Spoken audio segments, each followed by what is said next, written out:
రోజు భోగి అంటే ఏమిటో వివరంగా తెలుసుకుందాం.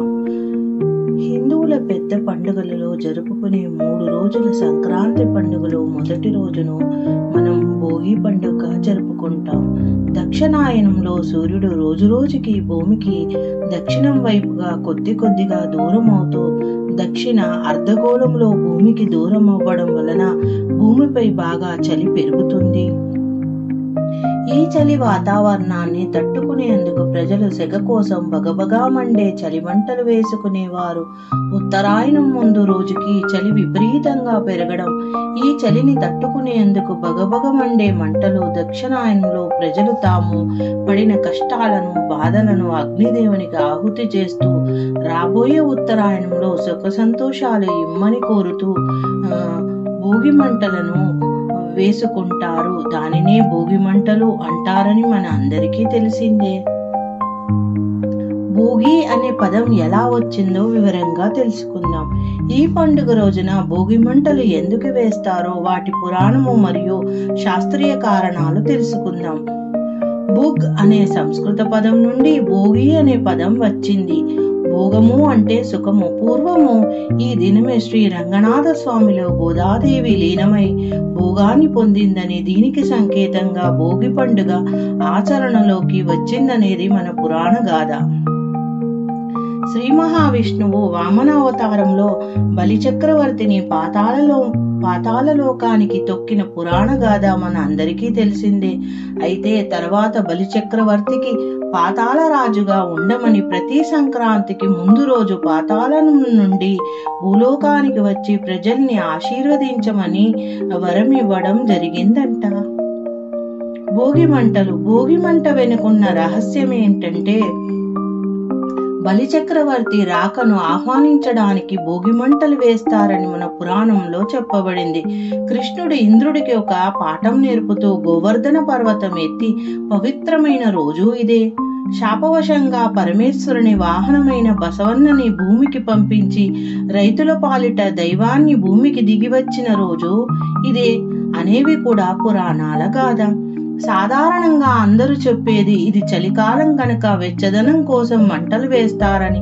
కానీ నిజానికి భోగి మంటలు వెచ్చదనం కోసం మాత్రమే కాదు, ఆరోగ్యం కోసం కూడా. ధనుర్మాసం నెలంతా ఇంటి ముందు పెట్టిన గొబ్బెమ్మలను పిడికలుగా చేస్తారు. వాటిని ఈ భోగి మంటలో వాడుతారు. దేశీయ ఆవు పేడ పిడికల్ని కాల్చడం వలన గాలి శుద్ధి అవుతుంది. వాతావరణంలోని సూక్ష్మక్రిములు నశిస్తాయి. ప్రాణవాయువు గాలిలోకి అధికంగా విడుదల అవుతుంది.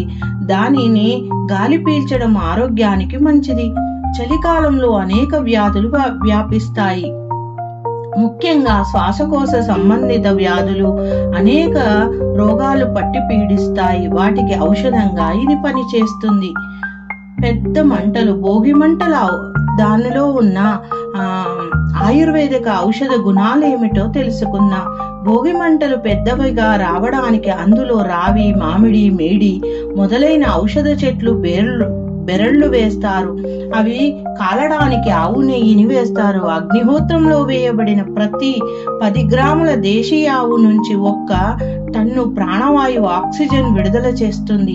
ఈ ఔషధ మూలికల ఆవు నెయ్యి, ఆవు పిడికల్ని కలిపి కాల్చడం వలన విడుదలయ్యే గాలి అతి శక్తివంతమైంది. మన శరీరంలోని 72,000 నాడులలోని ప్రవేశించి శరీరాన్ని శుభ్రపరుస్తుంది.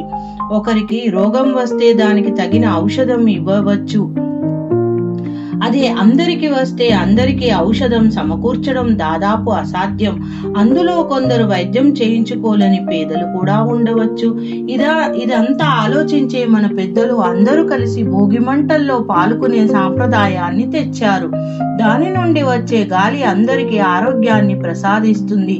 కులాలకు అతీతంగా అందరూ ఒక్కచోట చేరడం ప్రజల మధ్య దూరాలను తగ్గిస్తుంది.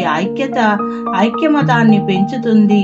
బంధాలను బలపరుస్తుంది. ఇది ఒక రకంగా అగ్నిదేవుడికి ఆరాధన, మరొక రకంగా గాలికి శుద్ధి చేస్తూ వాయుదేవునికి ఇచ్చిన గౌరవం కూడా అవుతుంది. ప్రజలకు సంపూర్ణ ఆరోగ్యము సిద్ధిస్తుంది. ఇప్పటి మంటలు విషవాయువులు. ఈనాటి భోగి మంటలు ఎలా ఉన్నాయో కాస్త వివరంగా కూడా తెలుసుకుందాం. కానీ మనం ఫ్యాషన్ అనే పేరుతో రబ్బర్ టైర్లను పెట్రోల్ పోసి తగలబెట్టి వాటి విషవాయువులను పీలుస్తూ వాతావరణాన్ని ఇంకా కాలుష్యాన్ని చేస్తూ మన ఆరోగ్యాన్ని మనమే దెబ్బతీసుకుంటున్నాము, పర్యావరణాన్ని నాశనం చేస్తున్నాము, ఉన్న రోగాలే కాక కొత్త రోగాలను తెచ్చుకుంటున్నాము. ఇక భోగి మంటలో పనికిరాని వస్తువులను కాల్చండి అని వింటుంటాము. పనికిరాని వస్తువులు అంటే ఇంట్లో ఉండే ప్లాస్టిక్ కవర్లు, వైర్లు లాంటివి కావు. ఇక్కడ మన చరిత్రకు సంబంధించిన ఒక విషయం గుర్తుకు తెచ్చుకోవాలి. మన భారతదేశంలో ఉన్న జ్ఞాన సంపదను నాశనం చేస్తే కాని భారత దేశాన్ని ఆక్రమించుకోలేమనుకున్న బ్రిటిష్ దుండగులు భోగి మంటల్లో పాత వస్తువులను తగలబెట్టాలనే నెపముతో అమాయక ప్రజలు ఎన్నో వందల సంవత్సరాలుగా వారసత్వంగా కాపాడుకుంటూ వస్తున్న అతి ప్రాచీన తాళపత్ర గ్రంథాలను భోగి మంటల్లో వేసి కాల్చివేశారు. నిజానికి భోగి మంటలో కాల్చాల్సింది పాత వస్తువుల్ని కాదు, మనలోని పనికిరాని అలవాట్లు, చెడు లక్షణాలు, వ్యసనాలు. అప్పుడే మనకున్న పీడపోయి మానసిక శారీరక ఆరోగ్యము విజయాలు వరిస్తాయి. ఇక మనకు ఈ పండుగ వెనుక ఉన్న అంతరార్థం ఏమిటో తెలిసింది కదా. ఇక నుంచైనా మన భావితరాలకు మనము భోగి యొక్క విశిష్టతను చెప్పుదాం. Thank you for watching my video. Please subscribe and share.